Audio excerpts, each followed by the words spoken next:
അപർണയുടെ hobbies എന്താണ് സ്വിറ്റ്സർലൻഡിൽ? യാത്ര ചെയ്യാൻ വളരെ ഇഷ്ടമാണ്. അപ്പം നമുക്ക് സമയം കിട്ടുമ്പോഴൊക്കെ അടുത്തുള്ള രാജ്യങ്ങളിലൊക്കെ വിസിറ്റ് ചെയ്യും. അതെ. പിന്നെ ഞാൻ പഠിച്ച മാസ്റ്റേഴ്സ് പല രാജ്യത്തു നിന്നുള്ള കുട്ടികളുണ്ടായിരുന്നു. അപ്പൊ അവരൊക്കെ ഇപ്പൊ ഫ്രണ്ട്സ് ആയിട്ടുണ്ട്. അവരൊക്കെ വിളിക്കും. അവർക്കെല്ലാം കുക്ക് ചെയ്ത് കൊടുക്കാനൊക്കെ വലിയ ഇഷ്ടമാണ് കേട്ടോ. ഹോസ്റ്റ് നല്ലൊരു ഹോസ്റ്റസാ. നന്നായിട്ട് കുക്ക് ചെയ്യല്ലേ? കുഴപ്പമില്ല. ശരി. ശ്രീകുട്ട ഇവളുടെ ഹസ്ബൻഡിന്റെ വീട് ബവേറിയ എന്ന് പറഞ്ഞൊരു സ്ഥലമാണ്. ശരിക്കും ഗ്രാമമാണ്. അവർക്കെല്ലാം ഫാം ലാൻഡ് ഉണ്ട് ചുറ്റും. എന്നിട്ട് അവർ കൃഷി ചെയ്യുക, എല്ലാ പച്ചക്കറികളും പഴങ്ങളും. എന്നിട്ട് അവരുടെ പറമ്പിന് മതിലൊന്നുമില്ല, എല്ലാം വേലികളാണ്.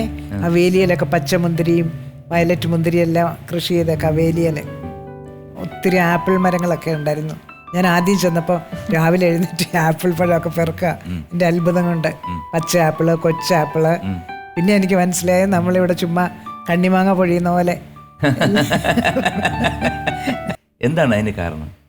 അതിന് കാരണം ഞാൻ വളർന്ന ഒരു ശുദ്ധ നാട്ടിൻപുറമായിരുന്നു.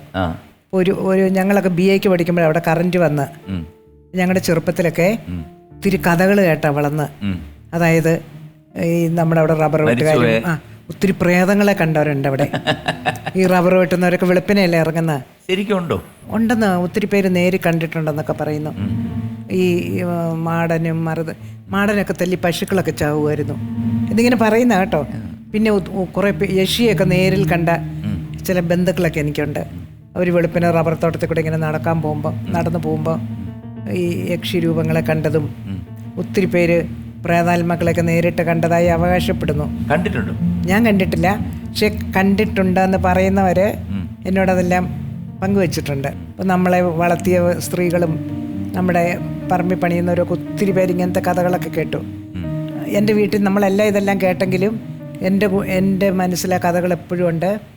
അപ്പം എനിക്കെപ്പോഴും ഇങ്ങനത്തെ ഒറ്റയ്ക്കൊക്കെ വല്ല മരങ്ങളുടെ ചോട്ടിലൊക്കെ ഒറ്റയ്ക്ക് ഇരിക്കുമ്പോൾ എനിക്ക് ഇത്തരം എന്നെ പിന്നീന്ന് ആരോ വിളിക്കുന്ന പോലെയോ. പിന്നെ ഈ ചെറുപ്പത്തിലെ ഡ്രാക്കുളയുടെ നോവല് വായിക്കുന്ന കൊച്ചായിരുന്നപ്പം അത് കഴിഞ്ഞ് എനിക്ക് എപ്പോഴും ഡ്രാക്കുളയ്ക്ക് ഏത് രൂപത്തിലും വരാം. കാറ്റായും കടവാവിലായും കാറ്റടിച്ചാ പോലും. അപ്പൊ എപ്പോഴും ഞാനൊരു ഒരു ക്രൂശിത രൂപം വെച്ചിട്ട്.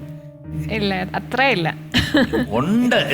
ഞാൻ ഇവരെ പേടിപ്പിക്കാതെ അങ്ങനത്തെ കഥകളൊന്നും പറഞ്ഞിട്ടേ ഇല്ല. അപ്പൊ അതൊക്കെ എൻ്റെ കഥകളിലും കവിതകളിലൊക്കെ വരിക ഈ അരൂപികളൊക്കെ. ചിലരുടെ കവിത മുഴുവൻ നിലാവ, ചിലരുടെ കാറ്റ്, മഴ. അതുപോലെ ഈ പരേതാത്മാക്കൾ എൻ്റെ കവിതകളിൽ ഒരുപാട് വന്നു പോവാറുണ്ട്.